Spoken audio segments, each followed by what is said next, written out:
Bismillahirrahmanirrahim. Assalamualaikum warahmatullahi wabarakatuh. Waalaikumsalam. Alhamdulillahirrahmanirrahim. Allahumma sholli ala Muhammad wa ala alihi wa ashabi ajma'in. Nama ba'du. Alhamdulillah kita bisa berkumpul lagi di sore hari ini dalam acara kajian Ramadan dengan grand tema ekonomi syariah. Kajian ini diselenggarakan oleh Masyarakat Ekonomi Syariah Surakarta dan Ponpes Al-Isaf. Kali ini telah hadir bersama kita Bapak Lukman Hakim, PhD. Beliau adalah doktor lulusan UUM, University Utara Malaysia. Beliau adalah pengamat ekonomi dari Universitas 11 Maret di Fakultas Ekonomi dan Bisnis. Beliau kali ini akan menyampaikan tema terkait krisis ekonomi, siklus bisnis, dan siklus bisnis dalam konteks Islam. Baik, monggo Pak Lukman, waktu dan tempat kami persilahkan. Terima kasih Mas Baim. Bismillahirrahmanirrahim. Assalamualaikum warahmatullahi wabarakatuh. Waalaikumsalam warahmatullahi. Alhamdulillahirabbil alamin. Walladzi arsala rasulahu bil huda wa dinil haq liyudhhirahu ala dini kullih wa kafa billahi syahida. Asyhadu an la ilaha illallah wa asyhadu anna Muhammadan abduhu wa rasuluh.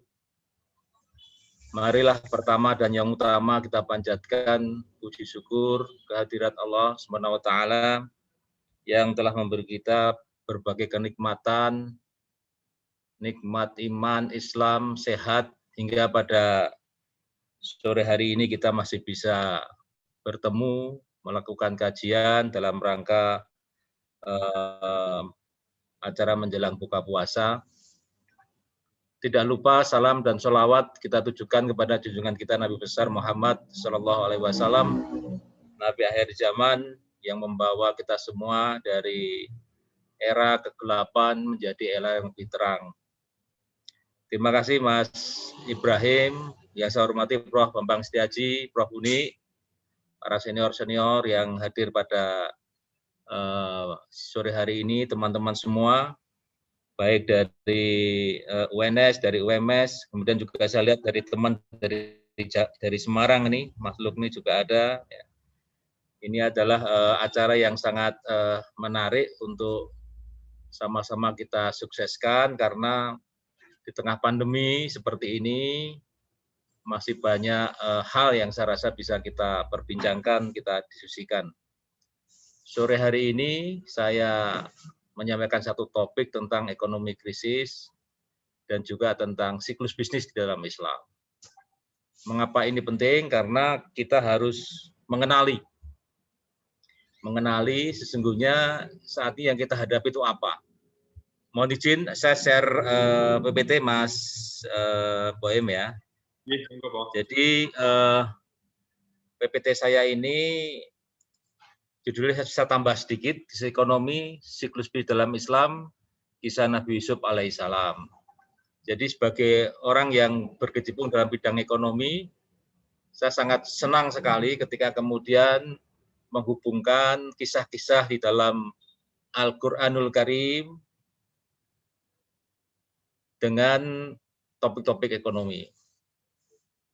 Salah satunya yang kita bahas hari ini masalah siklus bisnis. Saya juga berapa kali di sebuah kesempatan menganalisis tentang ilmu manajemen, tentang Nabi Musa alaihissalam yang oleh penemu ilmu manajemen Taylor ya, itu sebagai inspirasi munculnya ilmu manajemen. Tapi lain waktu kita bahas itu. Kemudian saya rasa di Al-Baqarah di ayat-ayat terakhir menjelang ayat terakhir itu ada juga inspirasi untuk ilmu akuntansi.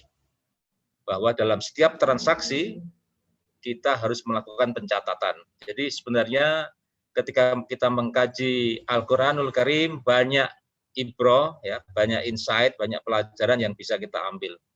Nah pada sore hari ini kita akan membahas kisah Nabi Yusuf. Dan saya rasa kalau kita berbicara tentang kebijakan pemerintah sekarang itu seperti yang dilakukan Nabi Yusuf alaihissalam. Akan mulai bahwa ada satu situs yang bercerita bahwa kisah Nabi Yusuf alaihissalam itu merupakan kisah terindah dalam Al-Quran. Nabi Yusuf disebut 27 kali dalam Al-Quran dan satu-satunya Nabi yang dikisahkan dalam satu surat. namanya surat Yusuf. Kenapa disebut satu-satunya nabi? Karena nabi-nabi yang lain biasanya tersebar. Misalkan ada surat Nabi Ibrahim, tapi dia tersebar di mana-mana. Kemudian bahkan tidak ada surat Nabi Musa, itu tidak ada itu. Padahal hampir semua kisah di Al-Baqarah, di Ali Imran, dan di surat-surat yang lain tentang Nabi Musa. Jadi ini istimewa Nabi Yusuf alaihissalam. Dan itu semua rahasia Allah. Mengapa kemudian Nabi Yusuf alaihissalam dijadikan satu surat sendiri? Dan surat itu kalau kita baca sangat indah. Mungkin sekarang seperti sinetron, ya. Bagaimana diawali dari sebuah mimpi, kemudian mimpi itu menjadi sebuah kenyataan ketika Nabi Yusuf melaporkan mimpinya ketika umur 10 tahun kepada ayahanda, yaitu Nabi Yakub, bahwa beliau bermimpi ada 11 bintang yang bersujud pada dia. Nabi Yakub paham, kemudian dia menyampaikan, jangan kau sampaikan mimpimu pada saudara-saudaramu. Nah, ini menarik ya, bahwa kemudian mimpi itu membawa kisah itu menjadi kenyataan, dan nanti di ujung cerita itu bagaimana 11 bintang itu yang ternyata adalah saudara-saudaranya itu bersujud pada Nabi Yusuf alaihissalam. Nah, yang menarik adalah kemudian di dalam Al-Qur'anul Karim, dalam surat Yusuf itu ada cerita mengenai ketika Nabi Yusuf dipenjara oleh rajanya ketika itu, ya, itu kemudian rajanya bermimpi, ya, dan bermimpi itu diulang-ulang terus. Melihat 7 ekor sapi betina gemuk dimakan 7 sapi betina kurus. Kemudian ada 7 butir gandum hijau dan 7 butir gandum kering. Mimpi yang diulang-ulang terus itu kemudian membuat sang raja menjadi berpikir, ini mimpinya apa ini? Bagaimana takwilnya? Sang raja memanggil para ahli pintar di kerajaan untuk mentakwilkan mimpinya. Ini mimpinya apa ini? Ternyata tidak ada yang mampu menjelaskan. Itu mimpi siang bolong. Itu hanya mimpi bunganya tidur saja. Tapi kemudian ada salah seorang pelayan yang mendengarkan dan dia menyatakan bahwa dia punya seorang teman yang dulu pernah sepenjara dengan pelayan itu, yang dia ahli menakwilkan mimpi. Namanya Yusuf. Kemudian sang pelayan itu ketemu dengan Yusuf dan menyampaikan bahwa sang raja bermimpi dan perlu ditakwilkan. Dan dengan seizin Allah, akhirnya Nabi Yusuf alaihissalam bisa menakwilkan itu. Dia takwilkan bahwa nanti akan ada situasi di mana 7 tahun kemakmuran dan 7 tahun mengalami kemunduran. Itu yang disebut dengan, kalau sekarang namanya siklus bisnis. Nanti akan kita bahas sedikit bahwa teori siklus bisnis itu sebenarnya belum terlalu lama ya muncul, tetapi sebenarnya inspirasi dari Nabi Yusuf ini sudah cukup lama sebenarnya. Nah, yang menarik adalah kemudian solusi yang ditawarkan oleh Nabi Yusuf. Ketika ketemu raja, Nabi Yusuf menjelaskan bahwa nanti akan ada 7 masa di mana ekonomi kerajaan itu sangat makmur. Tetapi ada 7 masa berikutnya, ada 7 tahun berikutnya, ekonomi negara itu akan mengalami kemunduran atau paceklik. Maka ketika kemudian mengalami 7 tahun kemakmuran, haruslah menabung, haruslah kemudian menyimpan, ya, untuk menyiapkan 7 tahun ketika mengalami kemunduran. Nah, ini adalah kalau istilah sekarang kerja-kerja teknokratik ya. Jadi saya rasa kerjaan Menteri Keuangan, Bank Indonesia, OJK itu sebenarnya seperti itu. Jadi seharusnya negara ini sudah bisa memprediksi bahwa ada siklus di mana ekonomi kita bagus. Nah, ketika ekonominya bagus, harusnya kita menyimpan saving ya untuk menghadapi ketika siklus ekonomi memburuk. Nah, inilah yang kemudian disebut dengan siklus bisnis atau business cycle. Nah, di dalam teori-teori ekonomi ini yang sering kemudian diajarkan di dalam makroekonomi namanya boom and bust. Ya, jadi ketika kondisi output positif namanya boom. Jadi positif output gap. Ya, kemudian situasi ketika mengalami bust ya, ini ketika negatif output gap. Ya. Jadi ada suatu era di mana pertumbuhan ekonomi itu sangat bagus. Ya. Mungkin Indonesia pernah mengalami era seperti itu, bahkan baru saja kita mengalami era seperti itu. Paling tidak sejak Presiden SBY sampai awal Presiden Jokowi, kita tumbuh ekonomi 5% ya. 5% memang bukan angka yang bagus, tetapi dalam konteks Indonesia, negara yang menurut saya masih dihinggapi oleh banyak persoalan, terutama persoalan strategi pembangunannya, itu sudah cukup lumayan. Meskipun kita tahu semua bahwa pertumbuhan ekonomi yang 5% itu sesungguhnya digerakkan oleh konsumsi. Ya, makanya ketika kemudian krisis, konsumsinya turun, ya, daya beli turun, menyebabkan pertumbuhan ekonomi juga turun.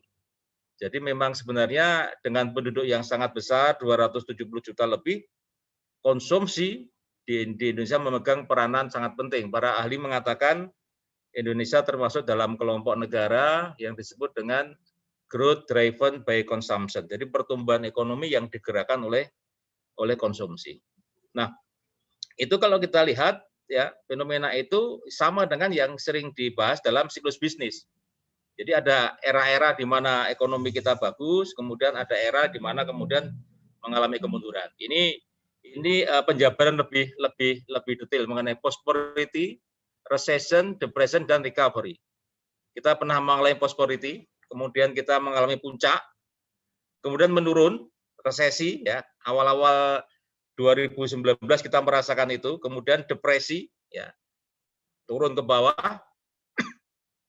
Kemarin di bulan akhir 2020 kita mengalami di bawah, kemudian pelan-pelan kita mengalami kenaikan, recovery. Ya karena kita sudah tahu sebenarnya karakter ekonomi kita ini adalah karakter yang digerakkan oleh konsumsi. Maka pemerintah buru-buru membuat kebijakan dengan mengalokasikan dana untuk para pekerja yang di bawah 5 miliar itu, 5 juta penghasilannya, ya. Sehingga dalam waktu yang tidak terlalu lama, orang-orang didorong untuk melakukan konsumsi sehingga kita melakukan recovery. Nah, kita sekarang proses sedang recovery. Harapan kita tahun 2021 ini ekonominya semakin baik ya, semakin baik. Kemudian nanti kita akan mencapai prosperity lagi. Nah, di dalam ekonomi makro, sebenarnya kajian mengenai business cycle, ekonomi bisnis ini adalah kajian yang dikembangkan oleh mazhab klasik. Ya, mazhab klasik sebenarnya.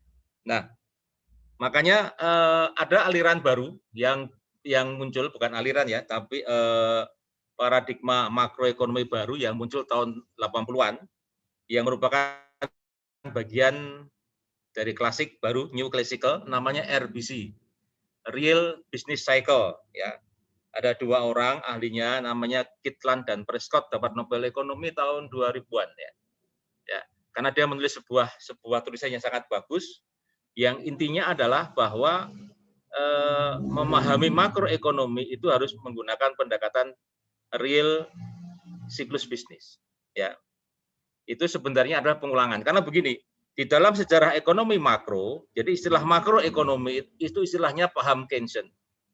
Yang sesungguhnya di mata para ekonom klasik tidak begitu happy. Ya, karena kemudian Keynesian membagi bahwa dia makro sementara klasik itu mikro. Maka di dalam pengantar ilmu ekonomi kan ada makro dan mikro. Makro itu biasanya bicara mengenai yang besar-besar, inflasi, pertumbuhan, nilai tukar. Mikro bicara mengenai perusahaan. Ya. Dan mikro itu adalah klasik. Teori-teori monopoli, oligopoli itu klasik. Nah, ini yang membuat kemudian sesungguhnya orang-orang klasik tidak happy. Dia itu merasa hebat pada masanya, tapi tiba-tiba pada masa Keynesian hanya dianggap sebagai mikro. Nah, dia akan mengatakan bahwa kami juga punya kajian makro, namanya siklus bisnis.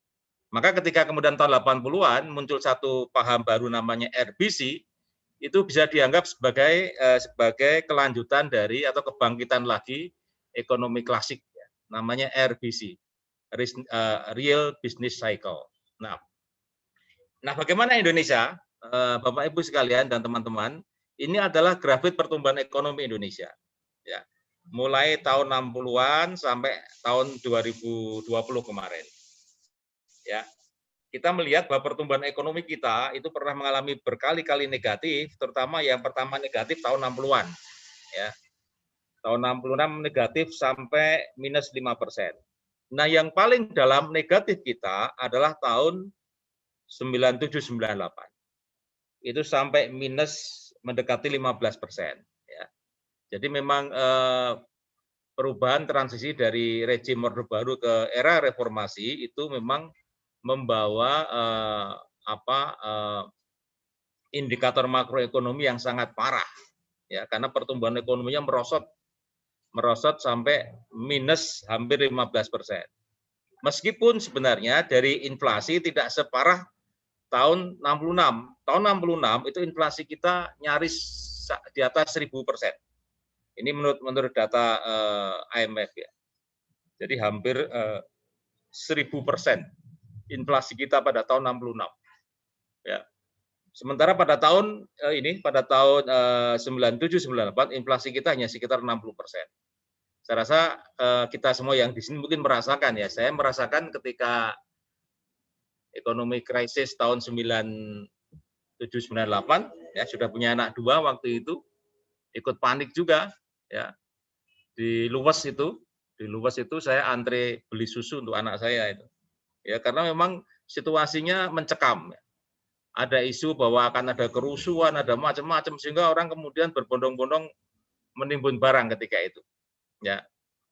Dan waktu itu inflasi hanya sekitar 58-60%.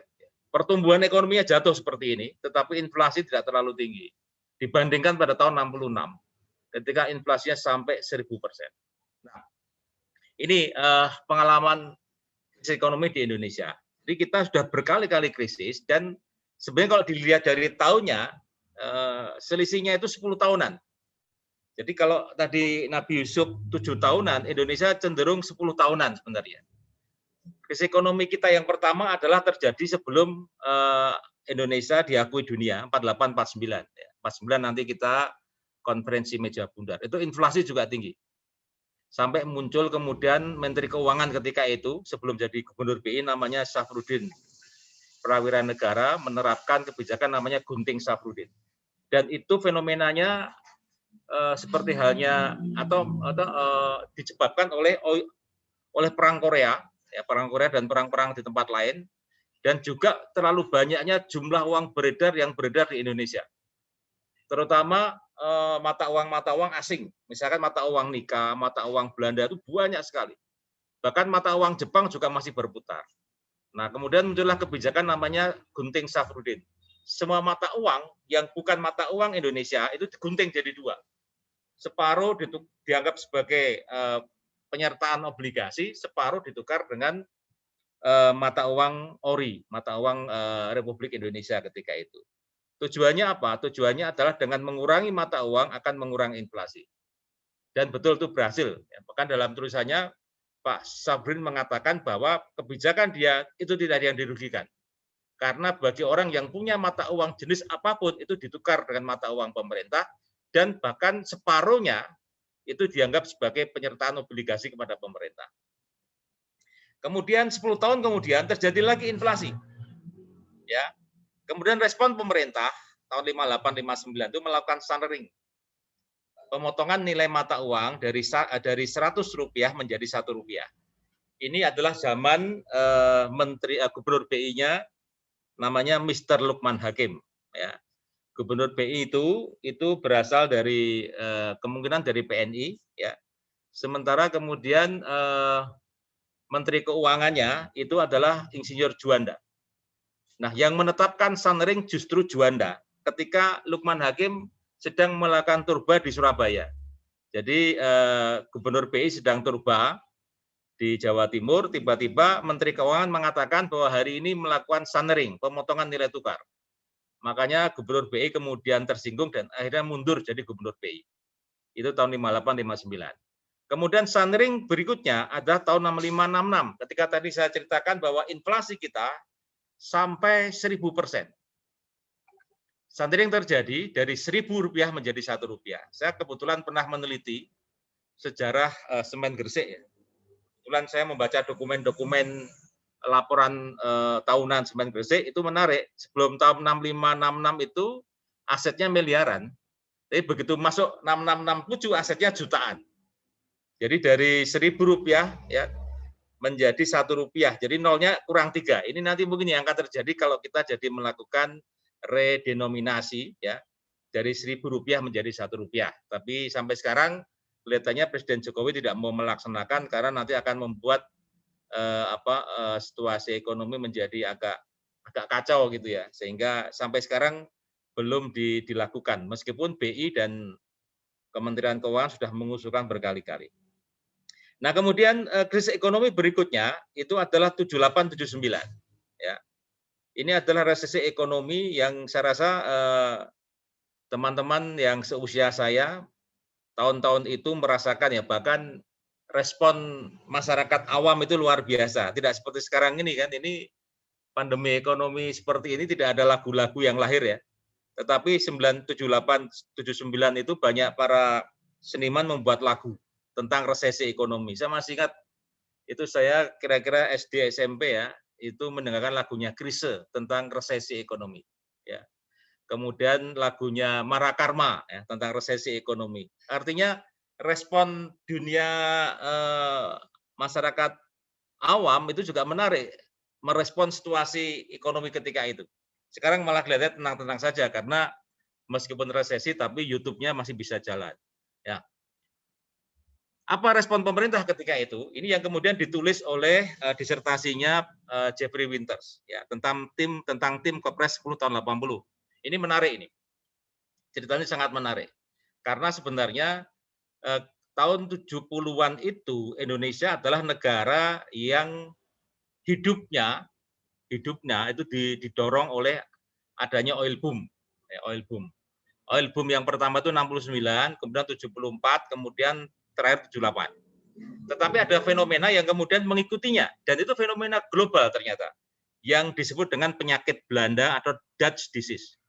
Penyakit Belanda terjadi di Belanda sebelumnya, ya ini ketika sebuah negara yang berpenghasilan besar dari migas mendapatkan limpahan valuta asing yang besar, itu tapi justru ekonomi negara itu memburuk.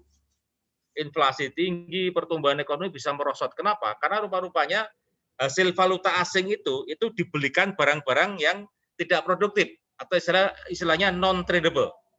Barang-barang yang tidak dijadikan sebagai barang investasi. Misalkan apa? Misalkan uangnya datang dibuat bangun taman mini ya, membuat kemudian bangun hotel ya kayak Pertamina, kasus Pertamina ya. Yang dia tidak kemudian diinvestasikan ke sektor yang lebih konkret.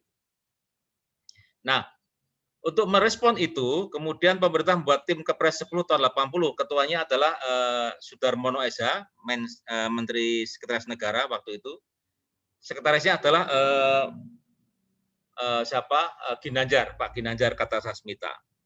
Hasilnya apa? Hasilnya adalah mereka menganalisis kalau uang itu yang hasil dari oil boom itu langsung dilimpahkan ke daerah, diberikan ke pengusaha-pengusaha muda di daerah, maka jadi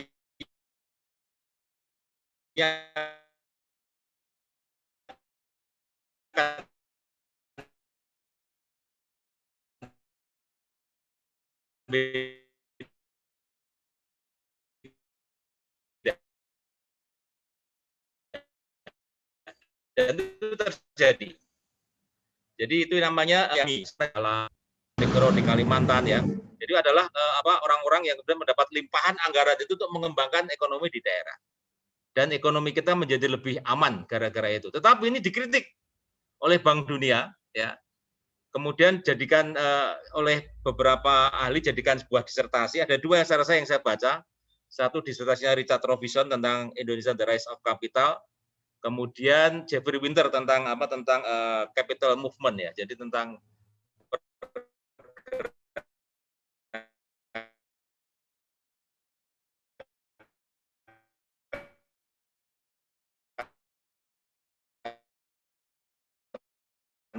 modal. Jadi rata-rata mereka menyuarakan itu isu yang menarik ya. Karena Bank Dunia mengatakan bahwa kalau diberikan pada pengusaha-pengusaha yang belum berpengalaman, mungkin jadinya akan buruk ya. Itu yang dikritik oleh Bank Dunia. Ya. Tetapi pemerintah sudah memilih jalan itu. Kenapa? Karena sebenarnya untuk konglomerat Tionghoa itu sudah diberi pada tahun 69.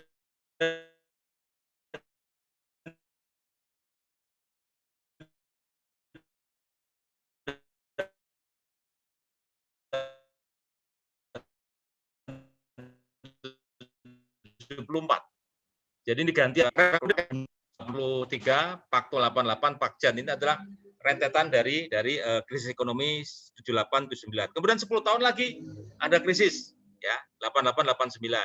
Pemerintah membuat Pakto 88 dan Pakjan 90. Kemudian 10 tahun lagi 97-98 krisis Asia, LOE dengan IMF. Kemudian ada BLBI Gate dan kemudian disinilah ada titik balik di mana Presiden Soeharto mengundurkan diri ya. Kemudian masuklah pada era reformasi. 10 tahun kemudian muncul krisis ekonomi global, muncullah Century Gate ya.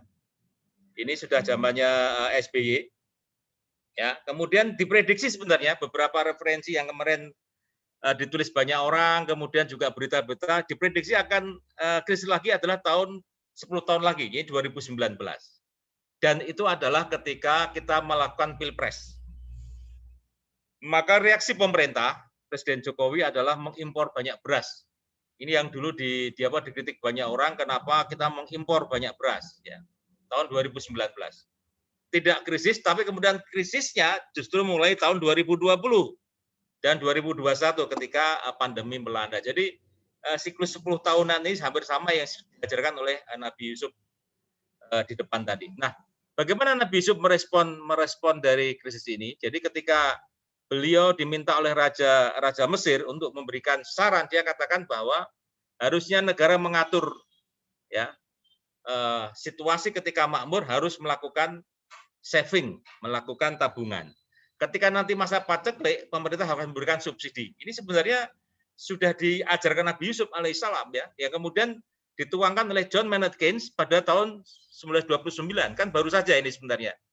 Baru mungkin ya baru 1 abad ini kan sebenarnya teorinya Keynes itu yang sekarang mendominasi itu. Tapi Nabi Yusuf sudah ngomong duluan sebenarnya bahwa caranya adalah pemerintah harus mengambil posisi atau negara hadir.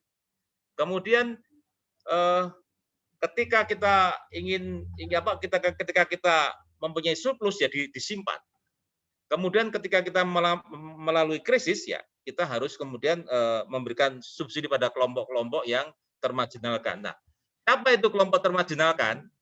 Termasuk kemudian keluarga Nabi Yakub alaihissalam.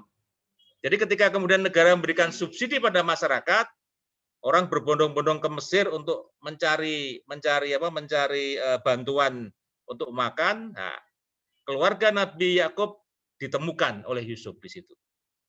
Jadi sebenarnya dalam kisah mengenai Nabi Yusuf ini ada ibroh yang sangat luar biasa.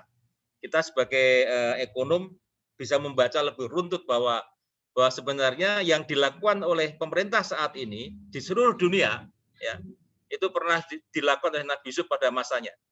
Dan kita melihat bahwa era itu adalah era di mana kemudian kita tahu zaman keemasan dari Mesir ya. Kemudian kita juga melihat bahwa berabad-abad lamanya bangsa-bangsa dan negara-negara melakukan yang sama seperti itu. Jadi ketika kondisi makmur dia akan melakukan tabungan, membuat saving, kemudian ketika kondisi mengalami kemunduran dia akan memberikan subsidi. Secara itu Mas Boim, masih ada waktu menjelang buka, saya serahkan pada moderator. Terima kasih atas perhatian. Assalamualaikum warahmatullahi wabarakatuh. Waalaikumsalam warahmatullahi wabarakatuh. Matur nuwun sekali atas kajiannya, Pak Lukman, luar biasa. Terima kasih atas kehadiran Bapak Ibu semua dalam acara kajian Ramadan kali ini. Insya Allah akan kita sambung di hari-hari berikutnya dengan tema-tema, grand tema ekonomi syariah.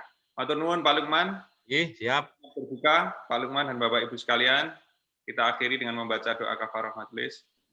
Alhamdulillah. Assalamualaikum warahmatullahi wabarakatuh. Waalaikumsalam warahmatullahi wabarakatuh. Selamat berbuka puasa Bapak Ibu sekalian. Semoga sehat selalu. Amin. Assalamualaikum warahmatullahi wabarakatuh.